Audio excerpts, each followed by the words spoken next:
सूबे ਦੀਆਂ प्रमुख सियासी सुर्खियां ਅਤੇ सियासी माहौल के उपर साडे खास प्रोग्राम खबर पड़ताल ਦੇ ਵਿੱਚ ਤੁਹਾਡਾ ਬਹੁਤ-ਬਹੁਤ ਸਵਾਗਤ ਹੈ। ਅੱਜ ਦੇ ਇਸ ਖਾਸ ਪ੍ਰੋਗਰਾਮ ਦੇ ਵਿੱਚ ਚਰਚਾ ਕਰਾਂਗੇ ਪ੍ਰੋਫੈਸਰ ਦਵਿੰਦਰਪਾਲ ਭੁੱਲਰ ਦੀ ਰਿਹਾਈ ਨੂੰ ਲੈ ਕੇ। ਮਾਮਲਾ ਲਗਾਤਾਰ ਅਟਕਿਆ ਹੋਇਆ ਬੜੇ ਲੰਮੇ ਚਿਰ ਤੋਂ ਮੰਗ ਕੀਤੀ ਜਾ ਰਹੀ ਹੈ ਪ੍ਰੋਫੈਸਰ ਦਵਿੰਦਰਪਾਲ ਭੁੱਲਰ ਦੀ ਰਿਹਾਈ ਦੀ। ਵਿਰੋਧੀਆਂ ਵੱਲੋਂ ਵਿਰੋਧੀ ਸਿਆਸੀ ਪਾਰਟੀਆਂ ਵੱਲੋਂ ਇਸ ਮਸਲੇ ਨੂੰ ਲੈ ਕੇ ਆਮ ਆਦਮੀ ਪਾਰਟੀ ਦਾ ਘਿਰਾਓ ਕੀਤਾ ਜਾ ਰਿਹਾ ਤੇ ਇਹ ਕਿਹਾ ਜਾ ਰਿਹਾ ਕਿ ਅਰਵਿੰਦ ਕੇਜਰੀਵਾਲ ਕਿਤੇ ਨਾ ਕਿਤੇ ਇਸ रिहाई के काम दे विच अड़िक्का ढा रहे हैं। सो इस पूरे मामले ते गलबात करांगे की है इस पूरे मामले के पिछे की गल ते किस तरह की सियासत इस मामले नूं लैके हो रही है, इस विषय ते गल करांगे।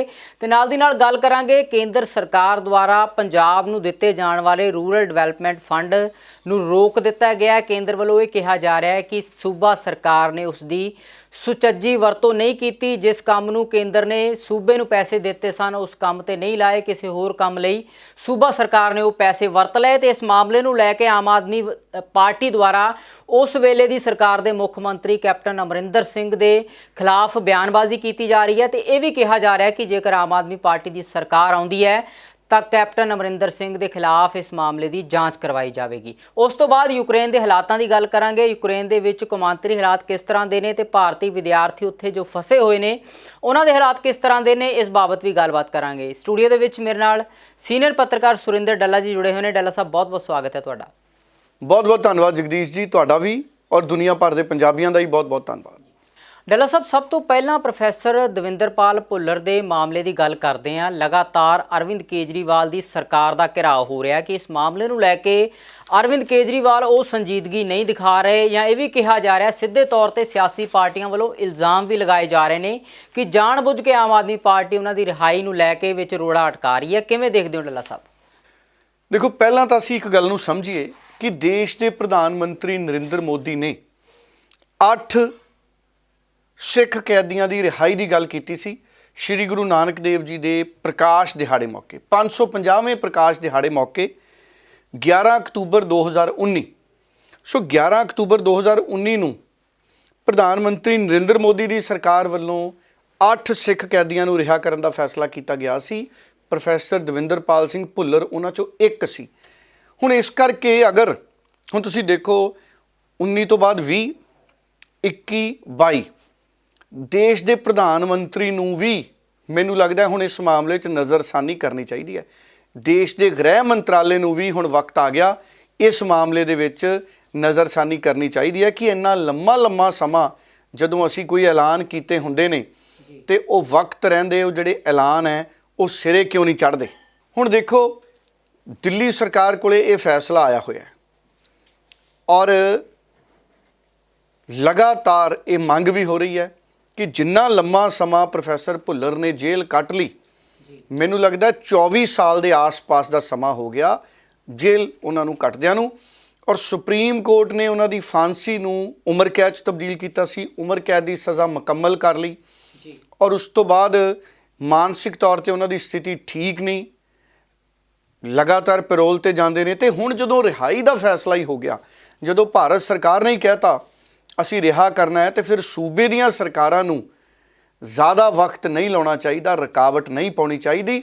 और तुसीं देखो, मैं इस मुल्क च मनदा 84 के मामले दे विच भी सिख भाईचारा इंसाफ उड़ीकदा रह गया। देख लो, अज तक इंसाफ मुकम्मल नहीं मिलिया। और जम्मू कश्मीर च लै लो, साडे हिंदू भाईचारे दे लोग जिहड़े कश्मीरी पंडित भरा सी वो भी अज तक इंसाफ उड़ीकदे रह गए, इंसाफ नहीं मिलिया। कई वारी ना ਜਿਹੜੀਆਂ मौके ਦੀਆਂ ਸਰਕਾਰਾਂ ਹੁੰਦੀਆਂ, ਭਾਵੇਂ ਸਟੇਟਾਂ ਦੀਆਂ ਭਾਵੇਂ ਕੇਂਦਰ ਦੀਆਂ, ਜਦੋਂ ਸਿਸਟਮ ਦੀ ਦੁਰਵਰਤੋਂ ਕਰਦੀਆਂ ਨੇ ਤੇ ਇਨਸਾਫ 'ਚ ਰੁਕਾਵਟ ਪੈ ਜਾਂਦੀ ਹੈ। ਨਾ 84 ਵਾਲੇ ਸਿੱਖ ਭਾਈਚਾਰੇ ਦੇ ਲੋਕਾਂ ਨੂੰ ਇਨਸਾਫ ਮਿਲਿਆ, ਨਾ ਜੰਮੂ ਕਸ਼ਮੀਰ ਵਾਲੇ ਹਿੰਦੂ ਭਾਈਚਾਰੇ ਦੇ ਲੋਕਾਂ ਨੂੰ ਇਨਸਾਫ ਮਿਲਿਆ। ਔਰ ਇਹ ਡੈਮੋਕ੍ਰੇਸੀ ਤੇ ਬਹੁਤ ਵੱਡੇ ਧੱਬੇ ਨੇ ਜਗਦੀਸ਼ ਜੀ। ਔਰ ਤੁਸੀਂ ਦੇਖੋ ਕਿੰਨੇ ਸਿੱਖ ਕੈਦੀ ਨੇ ਜਿਨ੍ਹਾਂ ਨੂੰ ਪੈਰੋਲ ਨਹੀਂ ਮਿਲਿਆ, ਰਿਹਾਈਆਂ ਨਹੀਂ ਮਿਲੀਆਂ ਵਕਤ ਸਿਰ, जबकि उन्होंने मुकाबले दूसरिਆਂ ਨੂੰ ਗੱਫੇ मिल गए। किदां? हुण देखो, मेरे को 2 उदाहरण ने, मैं सच ते गल करदा। 2 कांग्रेसी लीडर वो भी दिल्ली च वड्डे वड्डे जुर्म किए, जिस जुर्म च अदालत उम्र कैद सुना दे या फांसी किसी को सुना दे, उस तो वड्डा जुर्म तो कोई नहीं। ਹੁਣ ਤੁਸੀਂ, ਮੈਂ ਤੁਹਾਨੂੰ ਯਾਦ ਕਰਾ ਦਿੰਦਾ, ਕੇਜਰੀਵਾਲ ਤੇ ਤਾਂ ਸਵਾਲ ਉੱਠ ਰਹੇ ਨੇ ਦਿੱਲੀ 'ਚ ਕੇਜਰੀਵਾਲ ਦੀ ਸਰਕਾਰ ਤੇ ਵੀ ਸਤਿੰਦਰ ਜੈਨ ਜੀ, ਤੁਸੀਂ ਜਿਹੜੀ ਇਹਨੂੰ ਕਹਿੰਦੇ ਨੇ SRB ਸੈਂਟੈਂਸ ਰਿਵਿਊ ਬੋਰਡ, ਇਹਦੀ ਮੀਟਿੰਗ 'ਚ ਸਤਿੰਦਰ ਜੈਨ ਦਿੱਲੀ ਦੇ ਜਿਹੜੇ ਮੰਤਰੀ ਨੇ ਉਹ ਇਹਦੇ ਚੇਅਰਮੈਨ ਨੇ। ਔਰ ਅਜਿਹਾ ਨਹੀਂ ਹੈ ਕਿ ਅੱਜ ਤੱਕ ਦਿੱਲੀ ਦੀ ਸਰਕਾਰ ਨੇ ਕਿਸੇ ਨੂੰ ਰਿਹਾ ਨਹੀਂ ਕੀਤਾ। ਕੇਸ ਆਇਆ ਸੀ ਜੈਸਿਕਾ ਲਾਲ ਮਰਡਰ ਕੇਸ, ਮਨੂ ਸ਼ਰਮਾ। ਹੁਣ ਮਨੂ ਸ਼ਰਮਾ ਕੌਣ ਸੀ? ਸਾਬਕਾ ਕੇਂਦਰੀ ਮੰਤਰੀ ਵਿਨੋਦ ਸ਼ਰਮਾ ਜੀ ਦਾ ਪੁੱਤਰ। ਮੈਂ ਅੱਗੇ ਕਈ ਵਾਰੀ ਕਹਿਣਾ ਹੁਣ ਆਪਣੇ ਪ੍ਰੋਗਰਾਮਾਂ 'ਚ, ਜਗਦੀਸ਼ ਜੀ, ਜੇ ਪ੍ਰੋਫੈਸਰ ਭੁੱਲਰ ਦੇ ਪਿਤਾ ਜੀ ਲੀਡਰ ਹੁੰਦੇ, ਕੋਈ ਸਟੇਟ ਦੇ ਲੀਡਰ ਹੁੰਦੇ, ਮੈਂ ਕਹਿੰਦਾ ਡਿਸਟ੍ਰਿਕਟ ਦੇ ਪ੍ਰਧਾਨ ਹੁੰਦੇ, ਕਿਸੇ ਪਾਰਟੀ ਦੇ ਜ਼ਿਲ੍ਹਾ ਪ੍ਰਧਾਨ ਹੀ ਹੁੰਦੇ, ਸਟੇਟ ਦੇ ਹੁੰਦੇ, ਜੇ ਕੇਂਦਰੀ ਮੰਤਰੀ ਹੁੰਦੇ, ਅੱਜ ਤੱਕ ਪ੍ਰੋਫੈਸਰ ਭੁੱਲਰ ਦੀ ਰਿਹਾਈ ਹੋ ਜਾਣੀ ਸੀ। ਪ੍ਰਧਾਨ ਮੰਤਰੀ ਦੀ ਅਨਾਉਂਸਮੈਂਟ ਤੋਂ ਬਾਅਦ ਵੀ ਜੇ ਇੰਨਾ ਲੰਮਾ ਸਮਾਂ ਰਿਹਾਈ ਨਹੀਂ ਹੋ ਰਹੀ ਤੇ ਉਹਦੇ ਪਿੱਛੇ ਕਾਰਨ ਲਟਕਾਉਣ ਵਾਲੀ ਹੈ। ਹੁਣ ਦਿੱਲੀ ਦੀ ਕੇਜਰੀਵਾਲ ਸਰਕਾਰ ਪਤਾ ਨਹੀਂ ਇਹਦੇ ਤੇ ਜਾਂ ਤਾਂ ਸਪਸ਼ਟੀਕਰਨ ਇੱਕ ਵਾਰ ਦੇ ਦੇਣ। ਹੁਣ ਸਪਸ਼ਟੀਕਰਨ ਇਹਨਾਂ ਨੇ ਕਾਨੂੰਨੀ ਦੇ ਦੇਣੇ, ਉਹ 'ਚ ਵੀ ਅਸੀਂ ਨਿਹੱਥੇ ਹੋ ਜਾਂਦੇ ਹਾਂ, ਪਰ ਸਾਨੂੰ ਮੁਕਾਬਲਤਨ ਦੂਸਰੇ ਕੇਸਾਂ ਨਾਲ ਮੁਕਾਬਲਾ ਕਰਨਾ ਪਊਗਾ। ਹੁਣ ਜੈਸਿਕਾ ਲਾਲ ਮਰਡਰ ਕੇਸ ਦੇ ਵਿੱਚ ਕਨਵਿਕਟ ਸੀ ਮਨੂ ਸ਼ਰਮਾ, ਤੇ ਜਿਹੜਾ ਸੈਂਟੈਂਸ ਰਿਵਿਊ ਬੋਰਡ ਹੈ ਦਿੱਲੀ ਦਾ, ਉਹਨੇ ਮਨਜ਼ੂਰੀ ਦੇਤੀ ਸੀ ਜਦੋਂ ਦਰਖਾਸਤ ਆਈ, ਪ੍ਰੋਸੀਜਰ ਆਇਆ। ਔਰ SRB ਮੀਟਿੰਗ ਹੋਈ, ਦਿੱਲੀ ਦੇ ਹੋਮ ਮਿਨਿਸਟਰ ਨੇ ਸਤਿੰਦਰ ਜੈਨ, ਉਹ ਇਸ ਮੀਟਿੰਗ ਦੀ ਉਹਨਾਂ ਨੇ ਅਗਵਾਈ ਕੀਤੀ ਤੇ ਉਹਨਾਂ ਨੇ, ਦਿੱਲੀ ਦੀ ਸਰਕਾਰ ਨੇ ਰਿਕਮੈਂਡੇਸ਼ਨ ਲੈਫਟੀਨੈਂਟ ਗਵਰਨਰ ਨੂੰ ਭੇਜੀ। ਲੈਫਟੀਨੈਂਟ ਗਵਰਨਰ ਸੀ ਅਨਿਲ ਬੈਜਲ, ਉਹਨਾਂ ਨੇ ਉਹਨਾਂ ਦੀ ਰਿਲੀਜ਼ ਨੂੰ ਅਪਰੂਵ ਕਰਤਾ। ਸੋ ਦੇਖੋ, ਜੂਨ ਦਾ ਮਾਮਲਾ ਹੈ, 2020, ਮਈ ਦਾ, ਜੂਨ ਦਾ, ਜੁਲਾਈ ਦਾ, ਇਹਨਾਂ ਦਿਨਾਂ ਦੇ ਵਿੱਚ ਸਾਰੇ ਕੰਮ ਨਿਬੜ ਗਏ।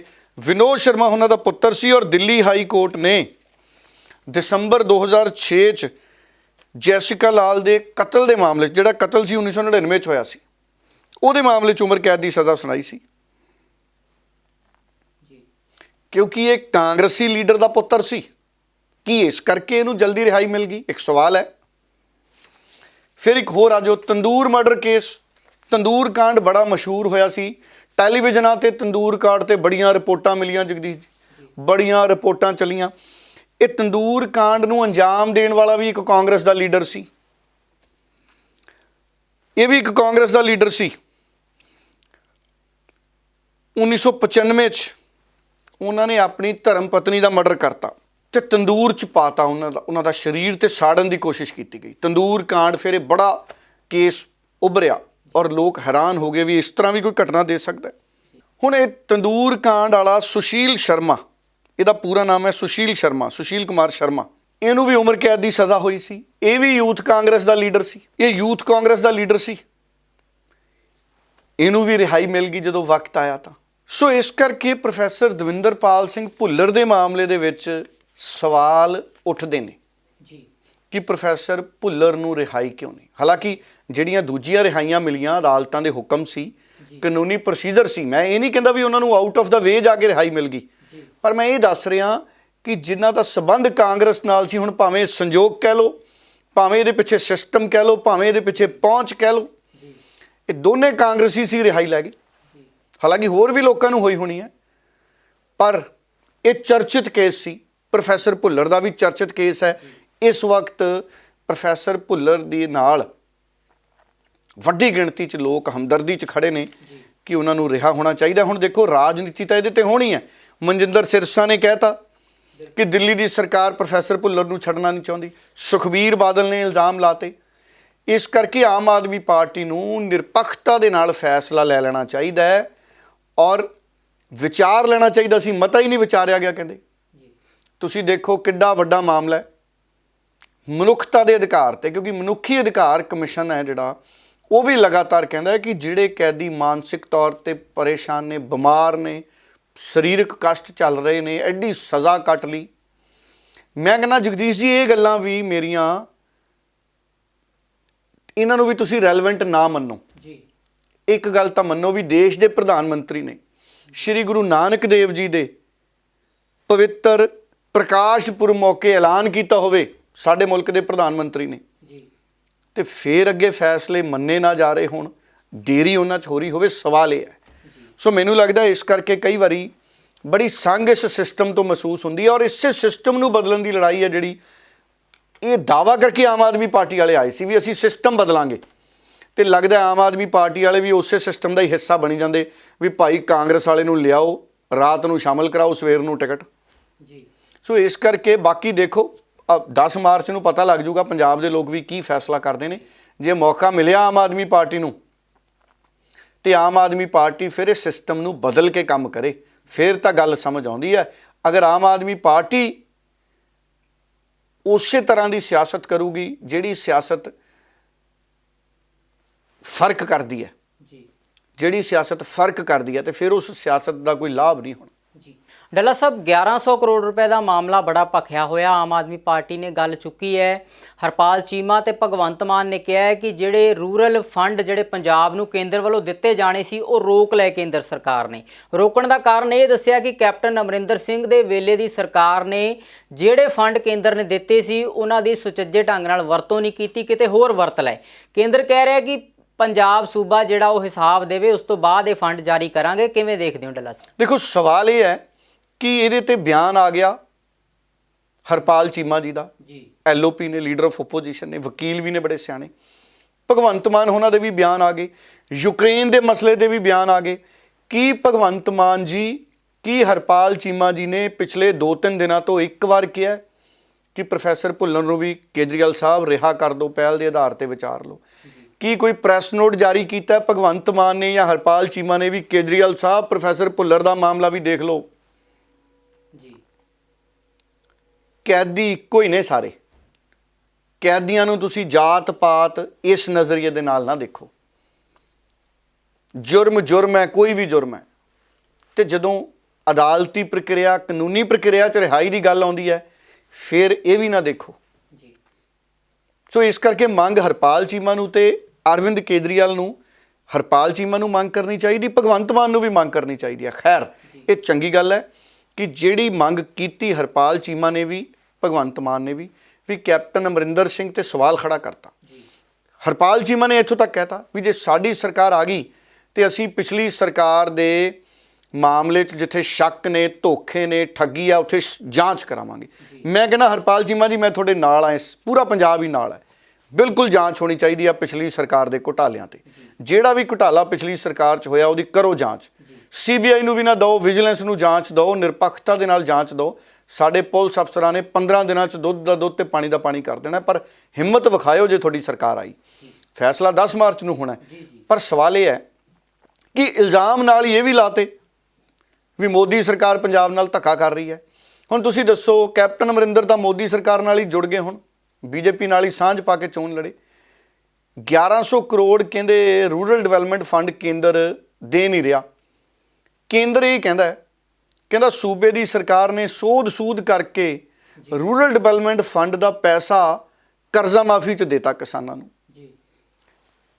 ਮੈਂ ਵਿਰੋਧੀ ਨਹੀਂ ਵੀ ਕਿਸਾਨਾਂ ਦੀ ਕਰਜ਼ਾ ਮਾਫੀ ਕਿਉਂ ਹੋਈ, ਥੋੜੀ ਜਿਹੀ ਤਾਂ ਕਰਜ਼ਾ ਮਾਫੀ ਹੋਈ ਹੈ। ਲਾਰੇ ਵੱਡੇ ਵੱਡੇ ਸੀ ਕੈਪਟਨ ਅਮਰਿੰਦਰ ਦੇ। ਕੈਪਟਨ ਅਮਰਿੰਦਰ, ਮਨਪ੍ਰੀਤ ਬਾਦਲ, ਇਹ ਸਾਰੇ ਪਤਾ ਕੀ ਕਹਿੰਦੇ ਸੀ ਚੋਣਾਂ ਤੋਂ ਪਹਿਲਾਂ, 2017 ਤੋਂ ਪਹਿਲਾਂ? ਇਹ ਔਨ ਰਿਕਾਰਡ ਹੈ, ਕਿਸ਼ਤਾਂ ਨਾ ਦਿਓ। ਕੈਪਟਨ ਸਾਹਿਬ ਕਹਿੰਦੇ ਸੀ ਮੇਰੀ ਸਰਕਾਰ ਆ ਰਹੀ ਹੈ, ਸਾਰਿਆਂ ਦਾ ਕਰਜ਼ਾ ਮਾਫ, ਸਮੁੱਚੀ ਕਿਸਾਨੀ ਦਾ ਕਰਜ਼ਾ ਮਾਫ ਕਰਾਂਗੇ। ਜਦੋਂ ਪੁੱਛਦੇ ਸੀ ਪੈਸਾ ਕਿੱਥੋਂ ਲਿਆਉਂਗੇ, ਸਾਡੀ ਬੈਂਕਾਂ ਨਾਲ ਗੱਲਬਾਤ ਹੋ ਰਹੀ ਹੈ, ਸਾਡੇ ਕੋਲੇ ਪੂਰੀ ਯੋਜਨਾ ਹੈ, ਪੂਰਾ ਪਲਾਨ ਹੈ। ਤੇ ਜਦੋਂ ਦੇਣ ਦੀ ਵਾਰੀ ਆਈ, ਅੱਧੇ ਪਚੱਧੇ ਕੁਝ ਕੁ ਲੋਕਾਂ ਨੂੰ ਪੈਸੇ ਦਿੱਤੇ ਔਰ ਰੂਰਲ ਡਿਵੈਲਪਮੈਂਟ ਫੰਡ ਤੋਂ ਦੇਤੇ। ਜਿਹੜੇ ਲੱਗਣੇ ਸੀ ਕਿਸੇ ਹੋਰ ਕੰਮ, ਉਹ ਤਾਂ ਪੈਸਾ ਪਹਿਲਾਂ ਹੀ ਕਿਸਾਨਾਂ ਦਾ ਸੀ। ਜਿਹੜਾ ਕਿਸਾਨਾਂ ਦਾ ਪੈਸਾ ਰੂਰਲ ਡਿਵੈਲਪਮੈਂਟ ਤੇ ਆਇਆ ਸੀ, ਉਹੀ ਕਿਸਾਨਾਂ ਦੀ, ਕੁਝ ਕਿਸਾਨਾਂ ਦੀ ਕਰਜ਼ਾ ਮਾਫੀ 'ਚ ਦੇ ਕੇ ਇਸ਼ਤਿਹਾਰ ਲਵਾ ਲਏ, ਵੱਡੇ ਵੱਡੇ ਫੰਕਸ਼ਨ ਰੱਖ ਲਏ, ਐਡੇ ਐਡੇ ਚੈੱਕ ਬਣਾ ਕੇ ਲੈ ਕੇ ਜਾਂਦੇ ਸੀ, ਦੰਦੇ ਹੋਏ ਵੀ ਫੋਟੋਆਂ ਛਪਣ ਟੀਵੀਆਂ ਤੇ ਵੀ ਕਰਜ਼ਾ ਮਾਫੀ ਕਰਤੀ। ਲੋਕਾਂ ਦਾ ਪੈਸਾ ਲੋਕਾਂ ਨੂੰ ਦੇਤਾ, ਮਸ਼ਹੂਰੀ ਆਪਣੀ ਕਰ ਗਏ। ਪੂਰੇ ਬੋਰਡ ਪੰਜਾਬ ਦੇ ਭਰਤੇ ਵੀ ਇੰਨੇ ਪੈਸੇ ਨਾਲ ਕਿਸਾਨ ਕਰਜ਼ ਮਾਫੀ ਕੀਤੀ, ਉਹ ਪੈਸਾ ਤਾਂ ਕਿਸਾਨਾਂ ਦਾ ਹੀ ਸੀ। ਸੋ ਪੰਜਾਬੀ 'ਚ ਕਹਾਵਤ ਹੈ ਨਾ, ਮੈਂ ਕਹਿੰਦਾ ਨਹੀਂ, ਲੋਕ ਸਮਝ ਹੀ ਗਏ ਹੋਣੇ, ਸਾਡਾ ਹੀ ਪੈਸਾ ਸਾਨੂੰ ਦੇ ਕੇ ਹੈ ਜੀ ਆਪਣੀ ਸ਼ੋਭਾ ਕਰਾ ਲਈ, ਬੱਲੇ ਬੱਲੇ ਕਰਾ ਲਈ ਵੀ ਦੇਖੋ ਜੀ ਕਰਜ਼ਾ ਮਾਫ ਕਰਤਾ ਕਿੰਨੇ। ਤੇ ਹੁਣ ਕੇਂਦਰ ਕਹਿੰਦਾ ਵੀ ਭਾਈ ਜੋ ਕੁਝ ਤੁਸੀਂ ਕੀਤਾ ਸੀ ਉਹ ਤਾਂ ਪੈਸਾ ਤੁਹਾਨੂੰ ਰੂਰਲ ਡਿਵੈਲਪਮੈਂਟ ਫੰਡ ਲਈ ਦਿੱਤਾ ਸੀ, ਉਹਦਾ ਹਿਸਾਬ ਦਿਓ। ਤੇ ਇਹਦੇ 'ਚ ਹੁਣ ਕੇਂਦਰ ਮਾੜਾ ਕਿਉਂ ਹੋ ਗਿਆ ਭਾਈ ਚੀਮਾ ਜੀ, ਹਰਪਾਲ ਚੀਮਾ ਜੀ? ਸੋ ਇਸ ਕਰਕੇ ਸਿਆਸਤ ਦਾ ਪੱਧਰ ਹੋਣਾ ਚਾਹੀਦਾ। ਹਰਪਾਲ ਚੀਮਾ ਉਹਨਾਂ ਨੇ ਸਵਾਲ ਚੱਕਿਆ, ਚੰਗੀ ਗੱਲ ਹੈ, ਜਾਂਚ ਕਰਿਓ ਜੇ ਤੁਹਾਡੀ ਸਰਕਾਰ ਆ ਗਈ ਕੈਪਟਨ ਅਮਰਿੰਦਰ ਤੋਂ। ਕੈਪਟਨ ਅਮਰਿੰਦਰ ਦੀ ਜਾਂਚ ਕਰਿਓ। ਇਹ ਜਦੋਂ ਜੇ ਤੁਹਾਡੀ ਸਰਕਾਰ ਆ ਗਈ ਇਹ ਪਤਾ ਲੱਗ ਜੂ ਵੀ ਕਿੰਨੀ ਕੁ ਜਾਂਚ ਆਪ ਵਾਲੇ ਕਰਦੇ ਆ। ਦੁੱਧ ਦਾ ਦੁੱਧ ਤੇ ਪਾਣੀ ਦਾ ਪਾਣੀ ਹੋ ਜੂ। ਪਰ ਗੱਲ ਇਹ ਹੈ ਵੀ ਸਿਆਸਤ ਵੀ ਸਿਹਤਮੰਦ ਹੋਣੀ ਚਾਹੀਦੀ ਹੈ, ਸਿਆਸਤ ਦੋਗਲੀ ਨਹੀਂ ਹੋਣੀ ਚਾਹੀਦੀ। ਸੋ ਕੈਪਟਨ ਅਮਰਿੰਦਰ, ਮੈਂ ਦੇਖਿਆ ਫੇਸਬੁੱਕ ਤੇ ਪੋਸਟ ਪਾਤੀ ਇੱਕ ਕੈਪਟਨ ਨੇ, ਆ ਗੰਨੇ ਵਾਲਿਆਂ ਦਾ ਵੀ ਦੇਖ ਲਓ ਜਗਦੀਸ਼ ਜੀ। ਕੈਪਟਨ ਅਮਰਿੰਦਰ 23-24 ਅਗਸਤ ਦੇ ਵਿੱਚ ਫੈਸਲਾ ਹੋ ਗਿਆ। ਕੈਪਟਨ ਅਮਰਿੰਦਰ ਕਹਿੰਦੇ SAP ਗੰਨੇ ਦੇ ਕਿਸਾਨਾਂ ਦੀ 360 ਕਰਤੀ। ਰਾਜੇਵਾਲ ਸਾਹਿਬ ਨੇ ਬੇਸਣ ਵੀ ਖਵਾਤਾ ਕੈਪਟਨ ਅਮਰਿੰਦਰ ਨੂੰ, ਮੂੰਹ ਮਿੱਠਾ ਕਰਾਤਾ, ਤਾੜੀਆਂ ਵੱਜ ਗਈਆਂ, ਫੋਟੋਆਂ ਛਪ ਗਈਆਂ ਅਖਬਾਰਾਂ 'ਚ, ਪ੍ਰੈਸ ਨੋਟ ਆ ਗਏ, ਬੱਲੇ ਬੱਲੇ ਹੋ ਗਈ ਵੀ ਕੈਪਟਨ ਅਮਰਿੰਦਰ ਦੇ ਰਾਜ 'ਚ ਗੰਨੇ ਦਾ ਸਭ ਤੋਂ ਵੱਧ ਮੁੱਲ ਕਰਤਾ 360 SAP। ਹਰਿਆਣੇ ਵਾਲੇ ਵੀ ਹੈਰਾਨ ਹੋ ਗਏ ਵੀ ਅੱਛਾ ਕੈਪਟਨ ਕਰ ਗਿਆ। ਤੇ ਹੁਣ ਕੱਲ ਕੈਪਟਨ ਅਮਰਿੰਦਰ ਨੇ ਫੇਸਬੁੱਕ ਤੇ ਪੋਸਟ ਪਾਤੀ, ਕਹਿੰਦੇ ਅਖੀਰ 'ਚ ਲੀਡਰਸ਼ਿਪ ਬਦਲ ਗਈ ਸੀ ਕਾਂਗਰਸ ਦੀ ਸਰਕਾਰ, ਕਾਂਗਰਸ ਨੇ ਉਹ ਕੀਤਾ ਨਹੀਂ। ਹੁਣ ਕੈਪਟਨ ਸਾਹਿਬ ਤੁਸੀਂ ਤਾਂ ਅਸਤੀਫਾ ਦਿੱਤਾ 18 ਸਤੰਬਰ ਨੂੰ ਜਾ ਕੇ, ਤੁਸੀਂ ਇਹ ਫੈਸਲਾ ਕਰਤਾ ਸੀ ਅਗਸਤ ਦੇ ਅਖੀਰਲੇ ਦਿਨਾਂ 'ਚ। 20 ਦਿਨਾਂ 'ਚ ਤਾਂ ਮੇਰੇ ਵਰਗਾ ਵਿਦਿਆਰਥੀ ਜਿਹੜੀ ਮਰਜ਼ੀ ਕਿਤਾਬ ਦੇ ਦਿਓ ਪੜ੍ਹ ਕੇ ਪਾਸ ਕਰ ਲੂੰਗਾ। ਭਾਵੇਂ ਇੱਕ ਮੈਨੂੰ ਟੀਚਰ ਨਾਲ ਦੇ ਕੇ ਫਰੈਂਚ ਪੜ੍ਹਾ ਲਿਓ ਕੈਪਟਨ ਸਾਹਿਬ, ਅਸੀਂ ਵੀ ਫੌਜੀ ਹੋਈ ਹਾਂ, ਪੰਜਾਬੀ ਸਾਰੇ ਫੌਜੀ ਹੋਈ ਹੁੰਦੇ। ਇਹ ਆ ਵੀ ਕੁਝ ਭਰਤੀ ਹੋ ਜਾਂਦੇ, ਵਰਦੀਧਾਰੀ ਹੁੰਦੇ, ਕੁਝ ਜਜ਼ਬਾਤੀ ਹੁੰਦੇ।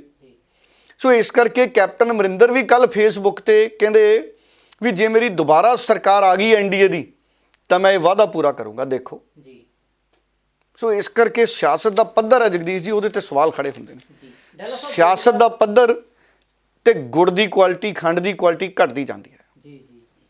2017 ਦੇ ਚੋਣ ਨਤੀਜਿਆਂ ਦੀ ਜੇ ਗੱਲ ਕਰੀਏ ਡੱਲਾ ਸਾਹਿਬ, ਤਾਂ ਅਜਿਹੀਆਂ ਸੀਟਾਂ ਵੀ ਸਨ ਜਿਹਦੇ ਵਿੱਚ ਉਮੀਦਵਾਰ ਕੁਝ ਕੁ 100 ਦੇ ਫਰਕ ਦੇ ਨਾਲ ਜਿੱਤੇ ਸਨ। ਕੋਈ 400 ਤੇ, ਕੋਈ 200 ਤੇ, ਕੋਈ 900 ਤੇ। ਬਹੁਤ ਤਕੜਾ ਮੁਕਾਬਲਾ ਹੋਇਆ ਸੀ ਉਹਨਾਂ ਸੀਟਾਂ ਤੇ। ਮੈਂ ਜਾਣਨਾ ਚਾਹੂੰਗਾ ਇਸ ਵਾਰ ਕਿਸ ਤਰ੍ਹਾਂ ਦਾ ਮਾਹੌਲ ਹੈ, ਕਿ ਇਸ ਵਾਰ ਵੀ ਇਸ ਤਰ੍ਹਾਂ ਦੀਆਂ ਕੁਝ ਸੀਟਾਂ ਨੇ ਜਿਨ੍ਹਾਂ ਦੇ ਉੱਪਰ ਬਹੁਤ ਘੱਟ ਮਾਰਜਨ ਦੇ ਨਾਲ ਉਮੀਦਵਾਰ ਜਿੱਤ ਜਾਂ ਹਾਰ ਹਾਸਲ ਕਰਨਗੇ? ਬਿਲਕੁਲ ਜਗਦੀਸ਼ ਜੀ, ਬੜਾ ਵਧੀਆ ਵਿਸ਼ਾ ਤੁਸੀਂ ਐਤਕੀ ਫੇਰ ਚੁਣਿਆ। ਕਈ ਸੀਟਾਂ ਨੇ, ਮੈਂ ਕੁਝ ਸੀਟਾਂ ਦੱਸਦਾ ਵੀ ਹਾਂ ਜਲਦੀ 'ਚ, ਜਿੱਥੇ ਪਿਛਲੀ ਵਾਰੀ 2017 'ਚ ਮਸਾਂ ਹੀ ਜਿੱਤੇ ਕੈਂਡੀਡੇਟ। ਹਰਪਾਲ ਚੀਮਾ ਉਹਨਾਂ ਦੀ ਗੱਲ ਕਰ ਲੈਂਦੇ ਹਾਂ, ਆਮ ਆਦਮੀ ਪਾਰਟੀ ਵਾਲੇ। ਇਹਨਾਂ ਨੇ ਅਜੈਬ ਸਿੰਘ ਰਟੌਲਾ ਨੂੰ ਹਰਾਇਆ ਸੀ, 1645 ਵੋਟਾਂ 'ਤੇ ਜਿੱਤੇ ਸੀ ਆਪ ਵਾਲੇ। ਹਰਪਾਲ ਚੀਮਾ 1645 ਵੋਟਾਂ 'ਤੇ ਜਿੱਤੇ ਸੀ 2017 'ਚ। ਸੋ ਬੜੀ ਚੁਣੌਤੀ ਹੈ ਇਸ ਵਾਰ। ਪ੍ਰੀਤਮ ਸਿੰਘ ਕੋਟ ਭਾਈ ਹੈ ਕਾਂਗਰਸ ਦੇ, ਇਹ 645 ਵੋਟਾਂ 'ਤੇ ਜਿੱਤੇ ਸੀ। ਪ੍ਰੀਤਮ ਸਿੰਘ ਕੋਟ ਭਾਈ ਭੁੱਚੋ ਮੰਡੀ ਤੋਂ, ਔਰ ਇਹ ਸੀਟ ਫਸਵੀਂ ਹੈ। ਦਵਿੰਦਰ ਸਿੰਘ ਘੁਬਾਇਆ ਫਜ਼ਿਲਕਾ ਤੋਂ, ਸੁਰਜੀਤ ਕੁਮਾਰ ਜਿਆਣੀ ਨੂੰ ਹਰਾਇਆ ਸੀ ਇਹਨਾਂ ਨੇ, 265 ਵੋਟਾਂ 'ਤੇ ਜਿੱਤੇ ਸੀ ਘੁਬਾਇਆ। ਦਵਿੰਦਰ ਸਿੰਘ ਘੁਬਾਇਆ ਨੌਜਵਾਨ ਮੁੰਡਾ ਹੈ, 265 ਵੋਟਾਂ 'ਤੇ ਜਿੱਤੇ ਸੀ।